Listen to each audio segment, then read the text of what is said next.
राज्य तेज गति से विकास कर रहे हैं। हर राज्य अपनी जीडीपी को, अपनी अर्थव्यवस्था को बढ़ाने में लगा है, लेकिन देश की जीडीपी में बंगाल की हिस्सेदारी तेजी से गिर रही है। बंगाल के ऊपर 8 लाख करोड़ से ज्यादा का कर्ज हो गया है। भाइयों बहनों, आज भाजपा सरकार में देश गरीबी के खिलाफ लड़ रहा है।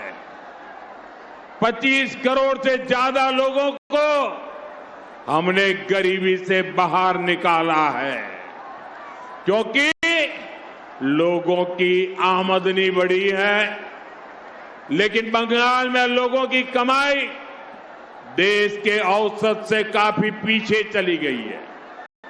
साथियों, ये हालात इसलिए हैं क्योंकि बंगाल में नए उद्योग नहीं आ रहे हैं।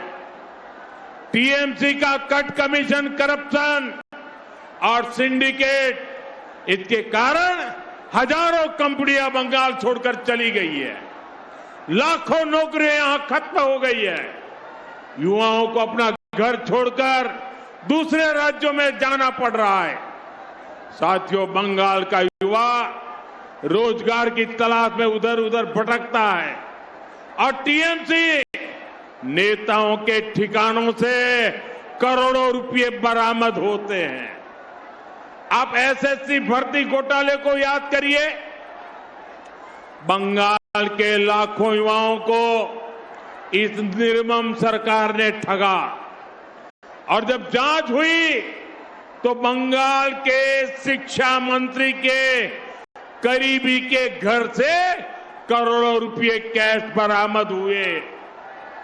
2023 में स्कूल रिक्रूटमेंट घोटाले में सीबीआई ने रेड डाली थी, उसमें भी टीएमसी के एक विधायक के घर से लाखों रुपए कैश मिला था। पौजी स्कीम के भ्रष्टाचार में भी टीएमसी नेता के यहां से लाखों रुपए बरामद हुए। भाइयों बहनों, बंगाल में बीजेपी सरकार आएगी। बंगाल में बीजेपी सरकार आएगी और ये कट, कमीशन, करप्शन, इन सब पर ताले लगने वाले।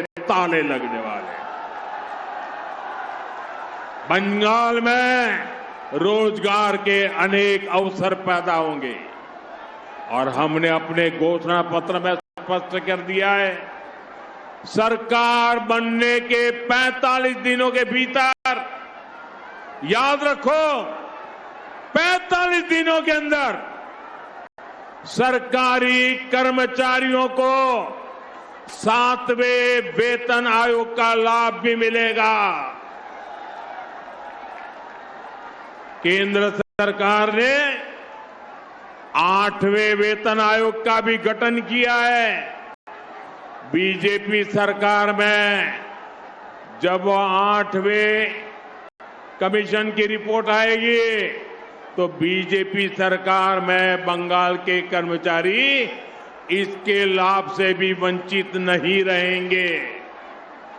यानी पहले 7वें वेतन आयोग का लाभ, फिर बढ़े हुए डीए का फायदा और फिर भविष्य में 8वें वेतन आयोग का लाभ। बीजेपी सरकार में बंगाल के लाखों कर्मचारियों